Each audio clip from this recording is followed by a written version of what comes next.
السلام علیکم ورحمۃ اللہ وبرکاتہ۔ الحمد للہ وحدہ والصلاة والسلام علی من لا نبی بعدہ، اما بعد فاعوذ باللہ السمیع العلیم من الشیطان الرجیم، بسم اللہ الرحمن الرحیم۔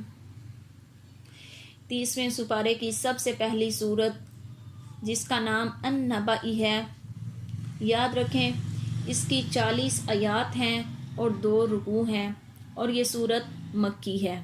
اس کو ہم شروع کرتے ہیں۔ اعوذ باللہ من الشیطان الرجیم،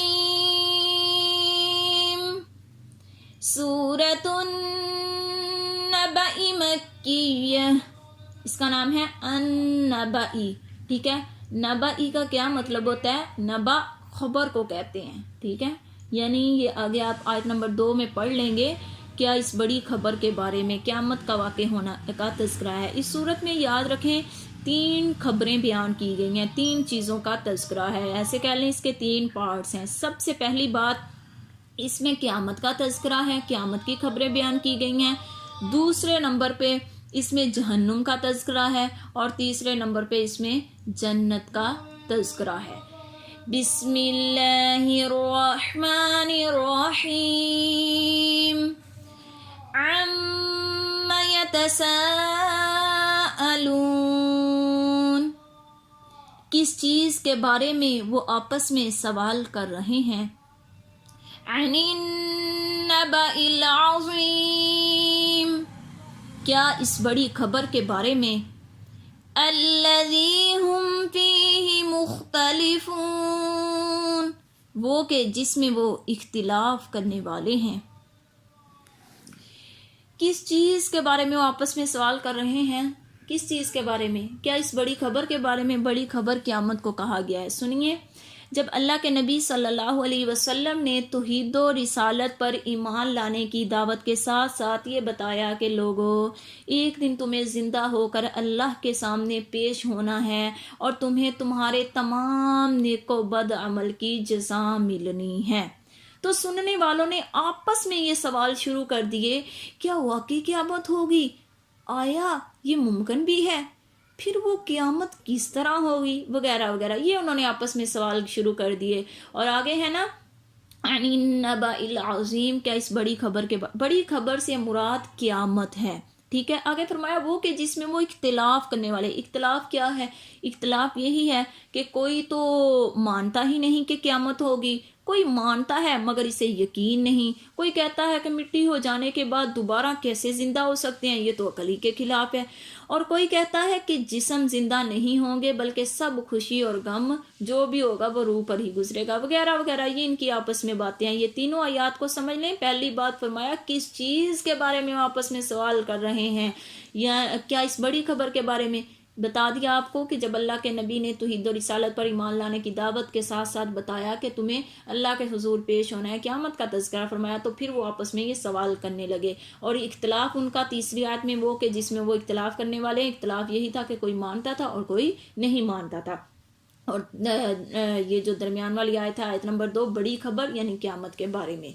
آگے سنیے، کلا سیعلمون، ہرگز نہیں، ان قریب وہ جان لیں گے۔ ثم کلا سیعلمون، پھر ہرگز نہیں، ان قریب وہ جان لیں گے۔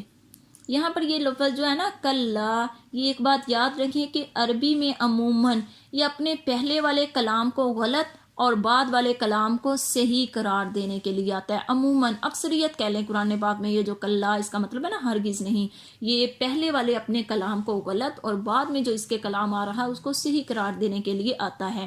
مطلب یہ کہ دیکھیں نا، پیچھے قیامت کا تذکرہ ہوا ہے، مطلب یہ کہ قیامت کے متعلق اختلاف ڈالنا، یہ پچھلی آیت میں ہے نا جس میں وہ اختلاف کرنے والے، قیامت کے متعلق اختلاف ڈالنا، انکار کرنا یا شک کرنا، یہ تو بالکل ہی غلط ہے۔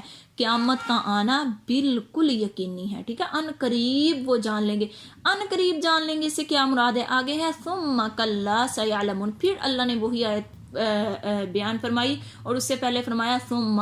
یہ جو ثم یہاں پر آیا ہے نا، یہاں پر یہ تاکید کے لیے، تکرار کے لیے آیا ہے. یعنی یہ اگر ان کی عقل قیامت کو نہیں مانتی، یہ لوگ اس میں اختلاف کر رہے ہیں، تو مننے سے تو کوئی نہیں انکار کر سکتا نا. یہ ہے نا ان قریب وہ جان لیں گے. ان قریب کا کیا مطلب ہے؟ ان قریب کا یہی مطلب ہے کہ مننے سے کوئی انکار نہیں کرتا، یا شک نہیں کر سکتے، یا وہ اس میں اختلاف نہیں کر سکتے. دیکھیں مرنے میں کسی کا بھی اختلاف نہیں ہے، سب کو پتہ ہے کہ مر جانا ہی ہے. کوئی قیامت کے بارے میں اختلاف کرے، کسی اور چیز کے بارے میں اختلاف کرے، لیکن مرنے کے بارے میں کسی کا اختلاف نہیں. سب کا یقین ہے کہ بالکل مر ہی جانا ہے. تو ان قریب مرنے کے بعد وہ جان لیں گے کہ جب بس مرنے کی دیر ہے. اس کے ساتھ ہی قیامت اور دوسری تمام حقیقتیں جنہیں یہ لوگ خلاف عقل قرار دے رہے ہیں، سب ان کی آنکھوں کے سامنے آ جائیں گی، اور پھر ان کو پتہ چل جائے گا. یہی بات ہے کہ ان قریب وہ جان لیں گے. آگے سنیے گا. أَلَمْ نَجْعَلِ الْأَرْضَ مِهَادًا، کیا ہم نے زمین کو فرش نہیں بنایا؟ اللہ تعالیٰ نے قیامت کا یقین دلانے کے لیے اور ان کی عقلوں کو جھنجھوڑنے کے لیے یہاں پر اپنی قدرت کے چند عجائب پیش فرمائے ہیں کہ عقل سے پوچھو، اتنے بڑے بڑے کام کرنے والے کے لیے تمہیں دوبارہ زندہ کرنا کیا مشکل ہے. فرمایا جہاں تم رہتے ہو اسی کو دیکھ لو. کیا عقل میں یہ آ سکتا ہے کہ اتنی بڑی زمین کو ہم نے کس طرح پیدا کیا اور کس طرح بچھونے کی طرح بچھا دیا؟ تم لوگ کہتے ہو نا قیامت کیسے ہوگی، دوبارہ کیسے زندہ ہوں گے، کیا ہوگا؟ فرمایا زمین کو ہی دیکھ لو. جس اللہ نے اتنی بڑی زمین کو بنا دیا، تمہارے نیچے بچھا دیا، کیسے اس نے فرش بنا دیا. جس اللہ نے اتنی بڑی زمین کو تمہارے لیے فرش بنا دیا، وہ اللہ قیامت کو بھی قائم کر سکتا ہے. آگے فرمایا والجبال اوتادا، اور پہاڑوں کو میکھیں. زمین کا توازن قائم رکھنے کے لیے اور اسے مسلسل زلزلے کی کیفیت سے بچانے کے لیے اس میں پہاڑوں کو میخوں کی طرح گاڑ دیا. پہلے فرمایا کہ ہم نے زمین کو فرش نہیں بنایا، اور آگے فرمایا اور پہاڑوں کو میکھیں. یعنی میخ جو ہے نا، یہ کیل کو کہا جاتا ہے. اب میں آپ کو ایک مثال دیتی ہوں. جیسے ہم کوئی چیز کو تیار کرتے ہیں، کچھ بناتے ہیں، تو ہم اس کے اوپر کیلوں کو اچھی طرح لگا دیتے ہیں تاکہ یہ جو چیز ہے اپنی جگہ پر ٹکی رہے، قائم رہے، کہیں جائے نہ. تو اسی طرح فرمایا اللہ نے زمین کو بنایا اور کیلوں کی طرح جو ہے پہاڑوں کو جو ہے وہ میخوں کی طرح اس کے اوپر گاڑ دیا تاکہ زمین جو ہے وہ مسلسل ہلے نہ اپنی جگہ سے. آگے فرمایا وَخَلَقْنَاكُمْ أَزْوَاجًا، اور ہم نے تمہیں جوڑا جوڑا پیدا کیا. اللہ نے فرمایا تم کہتے ہو قیامت کیسے ہوگی، خود اپنے آپ کو دیکھ لو، اس نے کیسے تمہیں نر اور مادہ پیدا کیا. یہ جو ہے نا جوڑا جوڑا، اس سے مراد فیمیل اور میل ہے. نر اور مادہ، اللہ تعالیٰ نے ہر چیز کا جوڑا جوڑا پیدا کیا. چرند پرند جو ہے یہ جانور دیکھ لیں، ہر چیز کو نر اور مادہ جوڑا جوڑا پیدا کیا. حتیٰ کہ یہ جو درخت ہے نا، درخت، ان میں بھی فیمیل اور میل ہے. یہ بھی اللہ نے جوڑا جوڑا پیدا کیا، ان میں بھی نر اور مادہ ہے. ٹھیک ہے. فرمایا پہلی دفعہ پیدا کرنے پر تمہیں کوئی تعجب نہیں ہوا، تو دوبارہ پیدا کرنے پر کیوں تعجب ہو رہا ہے؟ جس اللہ نے تمہیں پہلی بار بھی بنایا وہ اللہ تمہیں دوبارہ بھی زندہ کر سکتا ہے. یہ ہے نا ازواجن، یہ زوجن کی جمع ہے. آگے فرمایا وَجَعَلْنَا نَوْمَكُمْ سُبَاتًا، اور ہم نے تمہاری نیند کو باعث آرام بنایا. وَجَعَلْنَا اللَّيْلَ لِبَاسًا، اور ہم نے رات کو لباس بنایا. وَجَعَلْنَا النَّهَارَ مَعَاشًا، اور ہم نے دن کو روزی کمانے کے لیے بنایا. یعنی فرمایا تم کہتے ہو قیامت کیسے ہوگی، مرنے کے بعد کیسے دوبارہ زندہ ہوگے. فرمایا اپنی نیند کو دیکھ لو جو تمہیں موت کی طرح تمہاری تمام حرکات کو جو ہے وہ ختم کر دیتی ہے اور تمہیں کس طرح مکمل سکون کی وادی میں لے جاتی ہے. جب انسان سویا ہوتا ہے تو اس کو کوئی نہیں پتا ہوتا کہ وہ کہاں پر سویا ہے، کیا کر رہا ہے، اس کے ہاتھ کہاں پر ہے. یہاں پر کہ آپ دیکھ لیں کہ کسی وقت سردی کا بھی موسم ہوتا ہے، انسان اتنی گہری نیند میں سویا ہوتا ہے، اسے پتہ ہی نہیں ہوتا میرا کمبل اوپر بھی ہے میرے کے نہیں. ٹھیک ہے. فرمایا نیند کو دیکھ لو، ہر روز مرنے کے بعد دوبارہ اٹھنے کا یہ منظر دیکھ کر بھی تمہیں ابھی بھی دوبارہ زندہ ہونے میں کوئی شک ہے. کہتے ہو نا کیسے دوبارہ زندہ ہوگے، مرنے سونے کو دیکھ لو، سوتے ہو کیسے تم بالکل سکون کی وادی میں چل جاتے ہو، اور کیسے پھر صبح کو بالکل حشاش بشاش تم اٹھ جاتے ہو، ابھی بھی تم کہتے ہو دوبارہ کیسے زندہ ہوں گے. آگے فرمایا اور ہم نے رات کو لباس بنایا. اللہ تعالیٰ نے رات کو طریق بنا دیا جو کہ لباس کی طرح ہر چیز کو چھپا لیتی ہے. یہاں پر رات کو لباس کیوں کہا گیا؟ یہ اب آپ لوگ اپنے اوپر ہی دیکھ لیں، سب نے لباس پہنا ہوا ہے نا، تو لباس نے کیسے ہمیں سب کو چھپا دیا ہے. رات آتی ہے وہ طریق ہو جاتی ہے، ہر چیز پر چھا جاتی ہے، ہر چیز کو چھپا دیتی ہے.